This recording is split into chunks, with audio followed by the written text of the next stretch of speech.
മകളെ, ജെറുസലേം വചന കൂടാരത്തിൽ നിന്നും 3 മിനിറ്റിൻ്റെ പ്രാർത്ഥനയ്ക്ക് ഇതാ നമ്മളെല്ലാവരും ഒരുമിച്ച് ചേർന്നിരിക്കുകയാണ്. അനുതാപത്തിൻ്റെയും തിരിച്ചുവരവിൻ്റെയും മാനസാന്തരത്തിൻ്റെയും കാലഘട്ടങ്ങളിലൂടെയാണ് നമ്മൾ കടന്നു നീങ്ങിക്കൊണ്ടിരിക്കുന്നത്.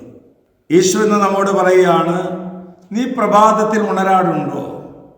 നീ പ്രഭാതത്തിൽ ഉണർന്ന് പ്രാർത്ഥിക്കാറുണ്ടോ? കർത്താവ് അവിടെ ചോദിക്കുകയാണ്. നമുക്ക് വചനം കേൾക്കണ്ടേ?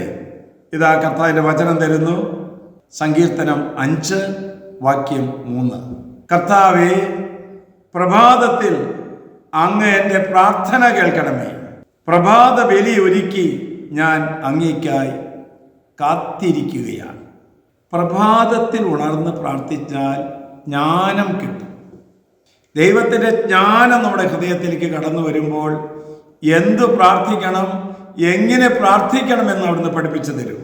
കുറേ ആവശ്യങ്ങളും കുറേ ആവലാതികളും കർത്താവിനോട് പറയുന്നതല്ല പ്രാർത്ഥന, മറിച്ച് ദൈവത്തിൻ്റെ ഇഷ്ടം തിരിച്ചറിഞ്ഞ് അത് പ്രവർത്തിക്കുന്നതാണ് പ്രാർത്ഥന.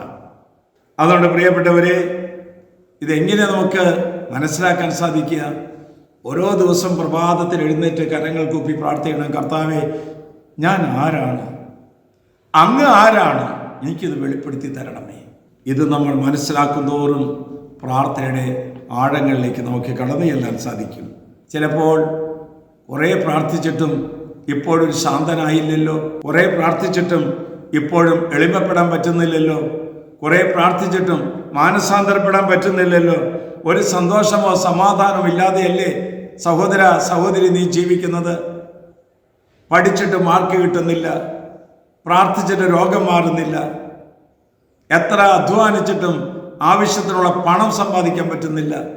ഇങ്ങനെ പലവിധത്തിലുള്ള ക്ലേശങ്ങൾ അനുഭവപ്പെടുമ്പോൾ നീ പ്രഭാതത്തിൽ എഴുന്നേറ്റ് ദൈവവചനം എടുത്ത് ജ്ഞാനത്തിൻ്റെ വരത്തിനു വേണ്ടി പ്രാർത്ഥിക്കുക. ആശ്വാസപ്രദമായ രാത്രി, പ്രതീക്ഷാ നിർഭരമായ പ്രഭാതം, സൽപ്രവർത്തികൾ നിറഞ്ഞ ദിവസം നൽകി അവിടുന്ന് നമ്മെ എല്ലാവരെയും അനുഗ്രഹിക്കട്ടെ. നമ്മുടെ കർത്താവ് ഈശോയുടെ കൃപയും പിതാവായ ദൈവത്തിൻ്റെ സ്നേഹവും പരിശുദ്ധാത്മൻ്റെ സഹവാസവും പരിമളവും നാം എല്ലാവരോടും ഈ കൂട്ടായ്മയോടും കൂടി ഉണ്ടാകട്ടെ, ഇപ്പോഴും എപ്പോഴും എന്നേക്കും. ആമേൻ.